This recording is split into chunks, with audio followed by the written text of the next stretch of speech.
जय श्री कृष्णा। आज की स्टोरी है श्री कृष्ण ने बताया द्रौपदी का सच, जिसे सुनकर पांडव भी हैरान हो गए थे। सुनिए, चलते हैं स्टोरी पर। और स्टोरी अच्छी लगे तो सब्सक्राइब जरूर कीजिएगा। नई है, आपको नहीं पता होगी, ये छोटी सी है, बहुत छोटी सी है। चलिए सुनाते हैं। महाभारत की कथा से हमें जीवन में बहुत कुछ सीखने को मिलता है। महाभारत का युद्ध द्रौपदी की वजह से हुआ था, आप जानते ही हैं, जिसके 5 पति थे। द्रौपदी ने अपने जीवन के अंत समय में कुछ ऐसे राज बताए थे जिसे सुनकर पांडवों को के भी होश उड़ गए थे। क्या राज थे?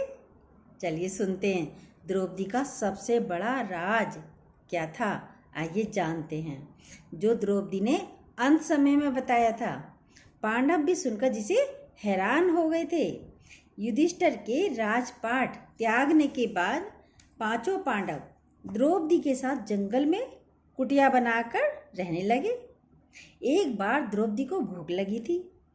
सामने एक जामुन का पेड़ लगा हुआ था, उस पर काफ़ी सारे जामुन आ रहे थे, फल लगे हुए थे जामुन के।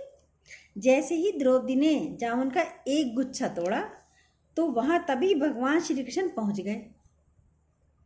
लीलाधारी हैं भगवान श्री कृष्ण। तो कृष्ण जी ने बताया, कुछ ही दिनों में इस जामुन के गुच्छे को एक ऋषि मुनि ने भी तोड़ने की कोशिश करी थी। ये शापित है, मतलब वो खाने वाले थे। ये पेड़ शापित है, किसी संत का श्राप लगा है इसे। अब जामुन टूटने के कारण आपको ऋषि मुनि के श्राप का भागीदार बनना पड़ेगा। यदि आपने अब जामुन तोड़ दिया गुच्छा द्रौपदी ने, अब तो ऋषि मुनि के श्राप का भागीदार बनना पड़ेगा तुम्हें भी द्रौपदी। द्रौपदी ने श्राप से बचने के लिए जामुन के गुच्छे को वापस लगाना चाहा। तब श्री कृष्ण जी ने ऋषि के श्राप से बचने के लिए एक उपाय बताया द्रौपदी को और पांडवों को, कि इस जामुन के पेड़ के सामने पांडव और द्रौपदी को अपने जीवन के सच बताने होंगे। तब ये जामुन पेड़ पर अपने आप लग जाएंगे। भगवान श्री कृष्ण ने कहा कि इसके लिए पांडवों को पेड़ के नीचे जाकर केवल सत्य वचन जाकर बोलने होंगे, जो सच है। भगवान श्री कृष्ण ने फल को पेड़ के नीचे रख दिया, जामुन के गुच्छे को, और कहा कि अब हर किसी को अपने सारे राज खोलने होंगे। अगर हर कोई ऐसा करेगा तो फल ऊपर पेड़ पर वापस लग जाएंगे और पांडव साधु के प्रकोप से बच जाएंगे।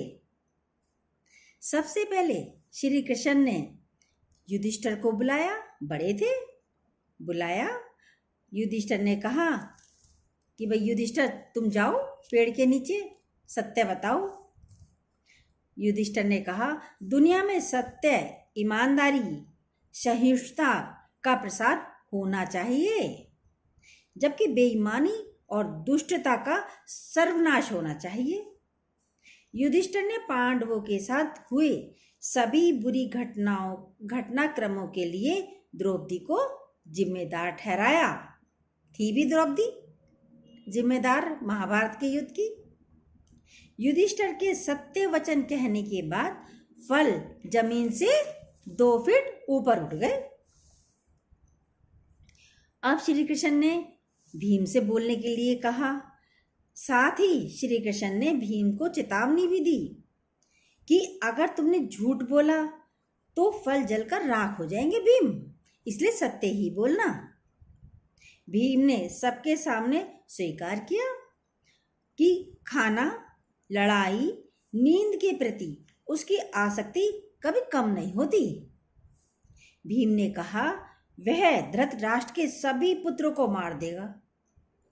युधिष्ठिर के प्रति उसके मन में बहुत श्रद्धा है, बहुत सम्मान है, लेकिन जो भी उसके गदा जो हाथ में लेता था, गदे का अपमान करेगा, वह उसको मृत्यु के घाट उतार देगा, भीम ने कहा। इसके बाद फल 2 फीट और ऊंचे हो गए। अब अर्जुन की बारी आई। अर्जुन ने कहा कि प्रतिष्ठा और प्रसिद्धि मेरी जिंदगी से ज्यादा मुझे प्रिय है। जब तक युद्ध में मैं कर्ण को मार नहीं दूंगा, तब तक मेरे जीवन का उद्देश्य पूरा नहीं होगा। मैं इसके लिए कोई भी तरीका अपनाऊंगा। अर्जुन ने भी कोई भी तरीका अपनाऊंगा, चाहे वे धर्म के विरुद्ध ही क्यों ना हो। अर्जुन ने भी कुछ नहीं छिपाया, सत्य बोला जो उसके मन में था।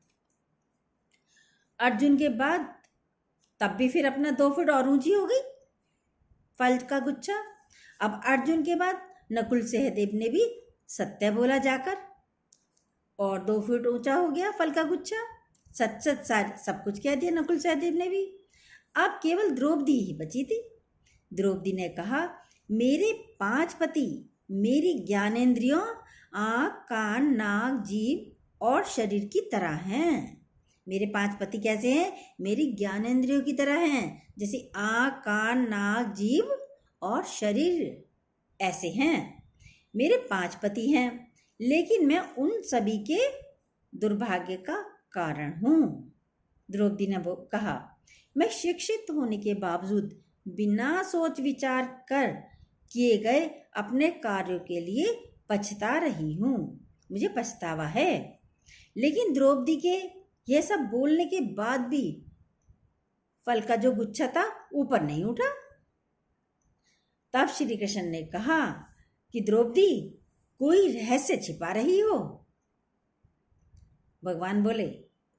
तब द्रौपदी ने अपने पतियों की तरफ देखते हुए कहा, मैं आप 5 से प्यार करती हूँ, लेकिन मैं किसी छठे पुरुष से भी प्यार करती हूँ। सब हैरान थे, भाई छठा पुरुष कौन है?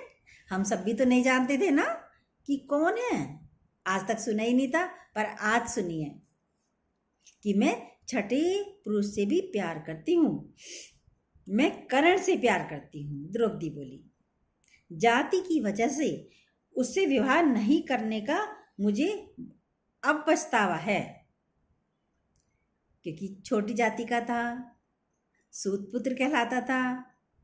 पता ही नहीं था कि ये इनका ही बड़ा ज्येष्ठ पुत्र है, भाई है, कुंती का ज्येष्ठ पुत्र है, कि अब मुझे पछतावा होता है। अगर मैंने कर्ण से विवाह किया होता तो शायद मुझे इतने दुख नहीं झेलने पड़ते। तब शायद मुझे इस तरह के कड़वे अनुभवों से होकर नहीं गुजरना पड़ता। यह सुनकर 5 पांडव हैरान रह गए। एकदम अचानक कोई शौक लग गया ना, 5 पांडव हैरान रह गए। लेकिन किसी ने कुछ कहा नहीं, बस सुन लिया, कहा किसी ने कुछ नहीं था। द्रौपदी के सारे रहस्य खोलने के बाद श्री कृष्ण के कहे अनुसार फल वापस पेड़ पर जाकर पहुंच गए। उससे पेड़ पर पहुंच गए फल। इस घटना के बाद से पांडवों को यह एहसास हुआ कि 5 बहादुर पतियों के होने के बावजूद वे अपनी पत्नी की जरूरत के समय रक्षा नहीं कर पाए। ये तो पछतावा पांडवों को भी था ना, रक्षा करने के लिए नहीं पहुंच पाए। जब द्रौपदी को उनकी सबसे ज्यादा जरूरत थी तो वे कभी उसके साथ खड़े नहीं हो पाए। पांडवों को इस बात का बहुत पछतावा था।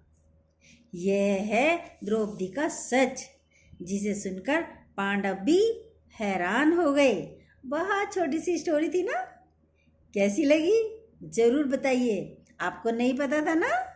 चलिए, जय श्री कृष्णा।